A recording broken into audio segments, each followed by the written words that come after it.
शत्रुता। प्रेमजीत जी, एक यहाँ पे एक छोटी सी बात मैं समझना चाह रही थी।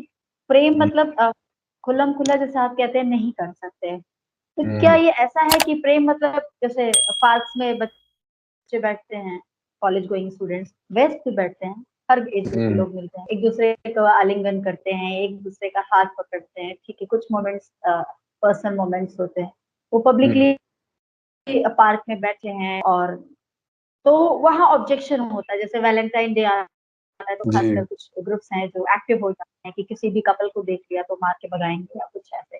तो प्रेम को जो ये आप कह रहे हैं खुल्लम खुल्ला प्रेम नहीं कर सकते, तो पहले तो इस चीज को क्लियर करना होगा। जैसे प्रेम में कई चीजें हैं, एक जैसे एक सबसे एक्सट्रीम लेवल पे जाता है तो वो है सेक्स, फिर उसके नीचे आता है तो तमाम बॉडी लैंग्वेज होती है, हक करना, किस करना, तमाम तरीके की चीजें इसमें होती हैं, जिसको जिसको सामाजिक रूप से ठीक नहीं माना जाता कि उसको ऐसे फ्रीली किया जाए। और तो यहाँ आप क्या कहेंगे, प्रेम क्या, तो क्या ये भी प्रेम है इस तरीके का जो बॉडी लैंग्वेज लोग यूज करते हैं, या ये नहीं करना चाहिए? प्रेम का अपना एक तो कुछ दायरा है कि इतना है, आप इतना पब्लिकली शो कर सकते हो, बाकी सारी चीजें सेंसर्ड होंगी।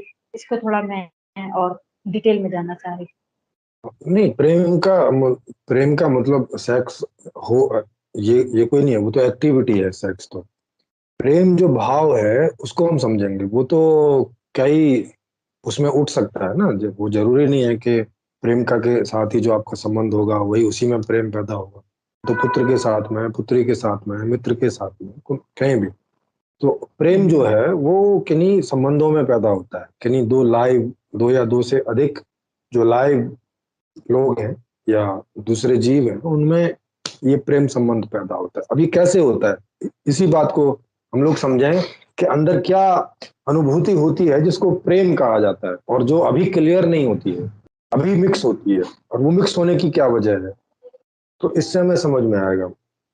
हमें कब ऐसा लगता है कि कोई हमें प्रेम करता है, हमें तब लगता है जब वो हमारा जो है केयरिंग जैसा करता है ना, उसके पास जो है वो उसे सहर्ष हमें देने को तैयार होता है, बल्कि तैयार ही रहता है।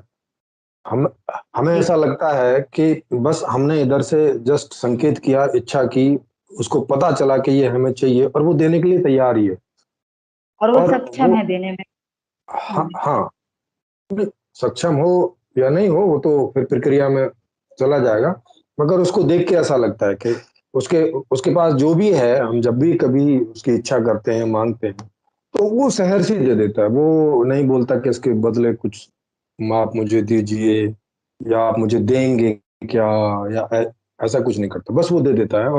और देते समय उसके चेहरे पे स्माइल होती है, बड़ा खुश होता है वो, बड़ा ही उसको लगता है कि उसको इससे जो सुख मिल रहा है वो उसके लिए पर्याप्त होता है। ये जो हमारे अंदर एक्सपीरियंस होता है जब हम ऐसा देखते हैं कि हमें किसी से कुछ चाहिए था और हम उसके पास गए, और ये एक बार नहीं, ये कई बार की घटना होती है। एक बार देखा, दो बार देखा, चार बार देखा, 10 बार देखा, और सामने वाला देने भी लगा हुआ है जो भी है उसके पास। वो कभी नहीं बदले में मांग रहा कि अच्छा तुम लेते ही जा रहे हो, दे तो रहे ही नहीं हो, वगैरह वगैरह। तो हमें ऐसा अंदर में फील होता है कि ये आदमी हमें प्रेम करता है, हमें चाहता है। तो ऐसा, तो इसी से परिभाषा निकल के आती है। अब इसको देखें कि ये होगी इसकी प्योर परिभाषा, जिसको मैं अभी बताऊंगा। और वो मिक्स क्यों अनुभव होती है, या मिक्स क्यों होती रहती है, जिसकी वजह से ये सारी गड़बड़ी होती है कि लोग प्रेम को सेपरेटली नहीं समझ पाते कि प्रेम एक्चुअल में क्या है। इसीलिए उसकी बहुत सारी डेफिनेशन क्यों आती रहती है समाज में, जबकि घृणा की, हिंसा की इनकी नहीं आती, इनकी जैसी है वैसी ही आती है। प्रेम पर कविताएं होती हैं, प्रेम पर ये सब होता है, और सब अलग अलग अर्थों में ही बोल रहे होते हैं। तो प्रेम का ये हमें समझ में आ गया कि जब कोई हमारी केयर करता है, जब भी केयर से यहाँ मतलब है कि हमें जब भी जो भी कुछ चाहिए, और उसके लिए हम जिसके भी पास जाते हैं, और वो बिना किसी शर्त के, बिना किसी और इधर उधर किए उसके पास है, तो वो हमें देता है, या नहीं भी है तो कहाँ से कैसे हो जाएगा उसके लिए वो प्रयास करता है पूरा। तो इससे हमें अनुभव होता है कि ये आदमी हमें प्रेम करता है। वो हमारा पिता हो सकता है, वो हमारा पति हो सकता है, वो हमारी पत्नी हो सकती है, वो हमारी माँ हो सकती है, बहन हो सकती है, पड़ोसी हो सकता है, कोई मित्र हो सकता है, कोई रिश्तेदार हो सकता है, कोई भी वो XYZ कोई भी आदमी या स्त्री हो सकते हैं जो हमें जब भी कोई भी बात की जरूरत है, इच्छा है, और वो उसको पूरी करने के लिए सदा ही तत्पर रहता है। ये जो हम एक्सपीरियंस करते हैं किसी के बारे में ऐसा, तो उसमें हमें ऐसा अंदर अपने अंदर अनुभव होता है कि ये आदमी हमारे लिए है, हम महत्वपूर्ण हैं इसके लिए, या हमारी खुशी इसके लिए महत्वपूर्ण है, क्योंकि जो हम इच्छा करते हैं उससे हमें क्या मिलता है, हमें तो सुखी मिलता है, अच्छा लगता है, और हमारे सुखी होने से इसको अच्छा लगता है। राइट। तो इस हमारे बात को सामने हाँ वाला व्यक्ति हाँ को अच्छा लग रहा है। हाँ हाँ, तो इससे अब परिभाषा निकल आती है कि जिस आदमी के लिए किसी की खुशी, किसी का सुख महत्वपूर्ण है, तो वो उसे प्रेम करता है, इसे आप कह सकते हो कि ये तो प्रेम की परिभाषा ये हो गई कि जिस आदमी के लिए दूसरे के जो सुख दुख हैं वो महत्वपूर्ण होते हैं, वो उसके दुखों को कम करने के लिए, सुखों को बढ़ाने के लिए कुछ भी करता है बिना बदले में कोई भी अपेक्षा रखे, इस बात को प्रेम बोलते हैं।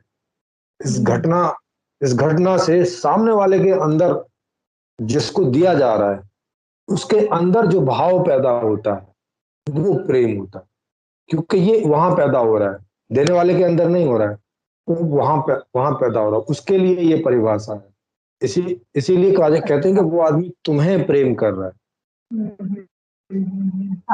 मतलब दो लोग हैं, इसमें एक गिवर है जो दे रहा है खुशी, इसके अंदर प्रेम है दूसरे व्यक्ति के लिए, तो दूसरे व्यक्ति के अंदर जो भाव सामने वाले व्यक्ति के लिए प्रति जागरूक होता है वो प्रेम का ही भाव होगा, उसी को प्रेम, हाँ ये आप कह वो रहे हैं ना। हाँ, जब ये घटना उसके साथ घटती है तो वो अपने अंदर उस आदमी के द्वारा जो जो गिविंग हो रही है, जो वो दे रहा है, तो उस आदमी के अंदर एक भाव पैदा होता है इस पूरी प्रक्रिया के द्वारा, उसे प्रेम कहते हैं। कि वो आदमी प्रेम अनुभव कर रहा है, प्रेम कर नहीं रहा है। प्रेम कौन कर रहा प्रेम है? हाँ, जो दे रहा है। हाँ, जो दे रहा है उसको बोलेंगे कि उसके द्वारा इसको प्रेम दिया जा रहा है, मतलब उसकी वजह से इसके अंदर ये प्रेम के भाव की घटना घट रही है। तो कारण कौन है? जो गिवर है, जो जो टेक केयर कर रहा है। और वो क्यों कर रहा है? उसकी उसकी वजह ये है कि इस आदमी का सुख उसके लिए महत्वपूर्ण है। इसके सुखी होने से वो सुखी होता है, इसके दुखी होने से वो दुखी होता है। और दुखी तो कोई होना नहीं चाहता, वो भी सुखी होना चाहता है। अब चूंकि उसका सुख इसके सुख के ऊपर निर्भर करता है, जैसे कोई भी माता पिता हैं, उनका सुख बच्चों के सुख पर निर्भर करता है। बच्चे सुखी होंगे तो वो भी सुखी होंगे, बच्चे दुखी होंगे तो वो भी दुखी होंगे।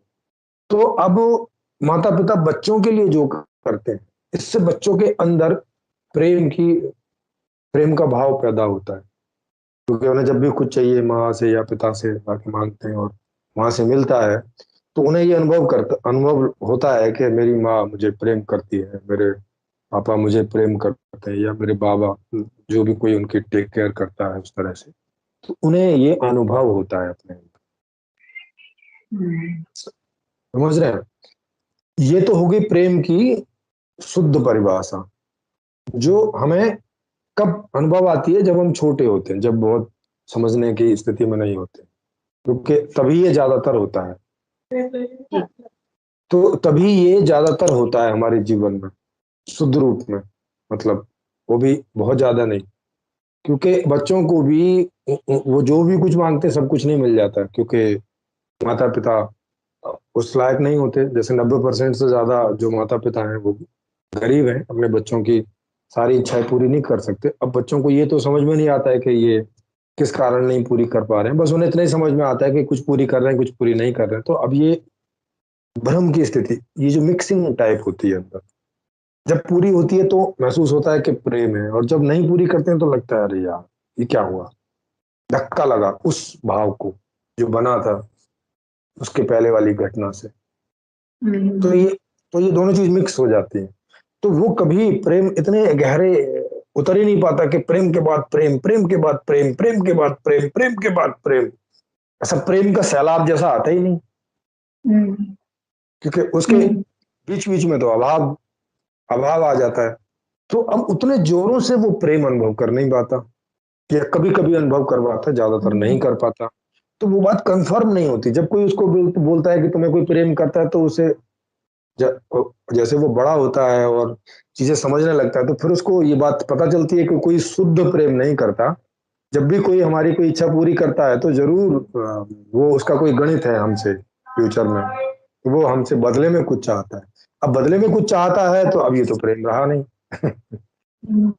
ये तो गिव एंड टेक हो गया, मतलब बराबरी वाली बात हो गई भाई, कुछ तुम दो कुछ हम टाइप का, है ना। क्योंकि अभी हम जिस बाजार में जीते हैं वो व्यापार है, मतलब बाजार व्यवस्था है, और बाजार व्यवस्था में गिव नहीं होता है, वहां गिव एंड टेक होता है मैक्सिमम। हाँ, बच्चों को थोड़ा छोड़ दें तो बाकी जगह गिव एंड टेक होता है, क्योंकि व्यवस्था ऐसी है। क्योंकि वहां अगर आप केवल देने जाओगे तो आप कंगाल हो जाओगे, संभव नहीं होगा, तो आपको टेक भी करना पड़ेगा। तो इस बाजारू व्यवस्था की वजह से प्रेम को शुद्ध रूप में अनुभव कर पाना लगभग लगभग असंभव रहता है, इम्पॉसिबल रहता है। इस वजह से प्रेम की इतनी सारी परिभाषाएं होती हैं, क्योंकि इसको लोग दिमाग से कुछ सोच समझ के कुछ इसको करना चाहते हैं। एक्सपीरियंस नहीं होता अंदर के जिससे कंफर्म हो, क्योंकि कंफर्म होता है एक्सपीरियंस से। जैसे आपको भूख लगती है, मैंने कहा कि भाई भूख की क्या परिभाषा है, आप भी दे दोगे, उसमें कोई कॉन्फ्लिक्ट नहीं है, उसमें कोई ऐसा भ्रम नहीं है कि यार ये भूख की परिभाषा ये भी हो सकती है, ये भी हो सकती है, वो भी हो सकती है, ऐसा कुछ नहीं। क्यों? क्योंकि वो आपको भाव के तल पर कंफर्म है। हाँ, जब मैं बोलता हूँ कि भाई, हाँ, कि जब मैं बोलता हूँ कि भाई हर आदमी को भूख लगी है, तो कोई मुझसे भूख की परिभाषा नहीं पूछता कि अच्छा भूख की परिभाषा कीजिएगा, क्या है भूख, अच्छा बताइए जरा किसको भूख कहते हैं। क्योंकि ये बड़ा कैजुअल सा है, हमारे डेली के एक्सपीरियंस है, ये हम सब नहीं पूछते किसी से। प्यास लगी है, कोई नहीं पूछता प्यास मतलब क्या होती है। लेकिन आपने कहा कि मैं तुम्हें प्रेम करता हूं, तो आदमी शंका में पड़ जाता है। वो वो इस बात को भी शंका से देखने लगता है कि ये कह रहा है कि ये मुझे प्रेम करता है, मतलब कोई कुछ ना कुछ आगे पीछे है। कोई ना कोई इस आदमी का चक्कर है, समझो, कहीं ठग ना ले, ऐसे बोल। और ऐसा होता भी तो है। हाँ, होता है तभी तो भाई, ऐसा ऐसा एक्सपीरियंस होता है कि जो कोई आदमी बोल रहा है या प्यार कर रहा है, बस उसके बाद ठगी आती ही है।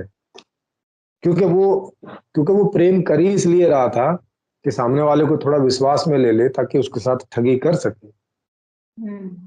और जैसे ही ऐसी घटना उसके साथ घटती है, उसके अंदर में अब तक जो थोड़ा बहुत प्रेम का नाला, क्योंकि समुद्र तो अभी बन नहीं रहा है, तो प्रेम का नाला जो अभी चलना शुरू हुआ था, वो बंद हो जाता है, वहां पे धोखाधड़ी हो जाती है।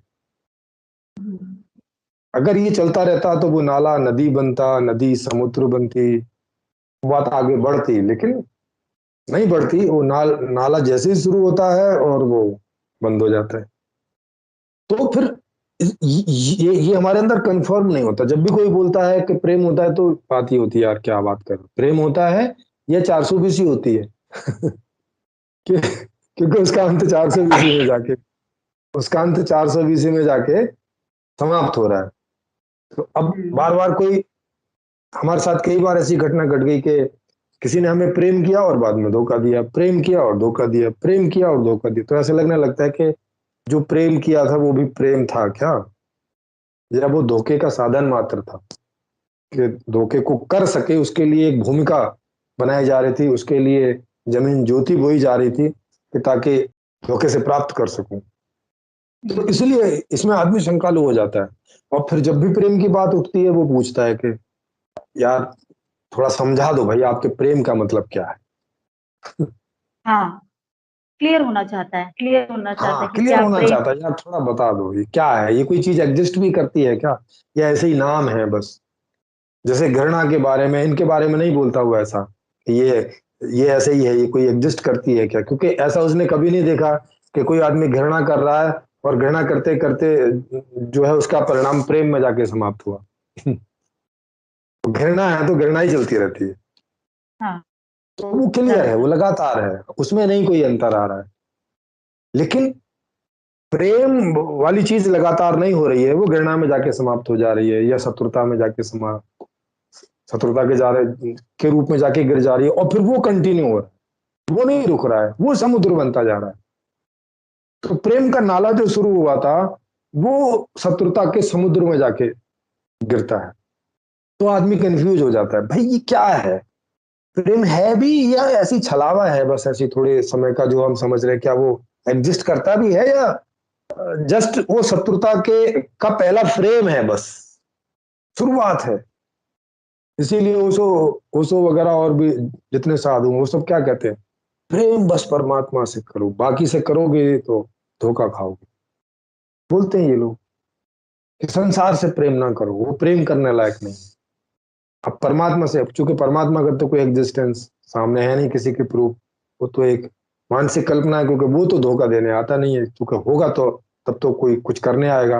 वो हमारी एक मानसिक प्रोजेक्शन है, और उसको हम ही जैसा उसको बना रहे होते हैं अपने अंदर, वैसा बनाते हैं, और उसी से ऐसा लगता है कि वो हमें प्रेम कर रहा है, जबकि प्रेम जो संबंध है वो दो अलाइव उनके बीच है, दो दो जीवित के बीच है। मतलब आप ये कहना चाह रहे हैं कि दो बीइंग्स के बीच में जो भाव उत्पन्न होते हैं जिसमें गिव एंड टेक ना हो, ठीक है, जि, और जिस निरंतर उस व्यक्ति को हाँ, मिलता रहे, तब हाँ, निरंतर उस व्यक्ति को इस टाइप के प्रेम मिलता रहे, ऐसे ऐसे भाव उसके अंदर निरंतर बिना हस्तक्षेप के उत्पन्न होते ही जाए, कुछ ऐसी व्यवस्था बन जाए, तब प्रेम ठीक से परिभाषित होगा, तब प्रेम की अनुभूति ठीक से होगी। हाँ, तब वो क्लैरिटी में होगी, स्पष्टता से होगी, तो उसे स्पष्टता से समझ भी आएगा। उस समय कोई प्रेम बोलेगा तो वो अंदर कंफर्म करेगा, हाँ जी, हाँ जी, ठीक है। जैसे आज शत्रुता को, घृणा को, सारी नेगेटिव चीजों को करते, क्योंकि उस बारे में वो स्पष्ट है, वहां कोई धोखाधड़ी नहीं। शत्रुता करके कोई धोखा नहीं देता कि अच्छा अब हम प्रेम करेंगे, ऐसा करके ऐसा नहीं करता कोई। अब प्रेम करके जरूर शत्रुता कर लेता है।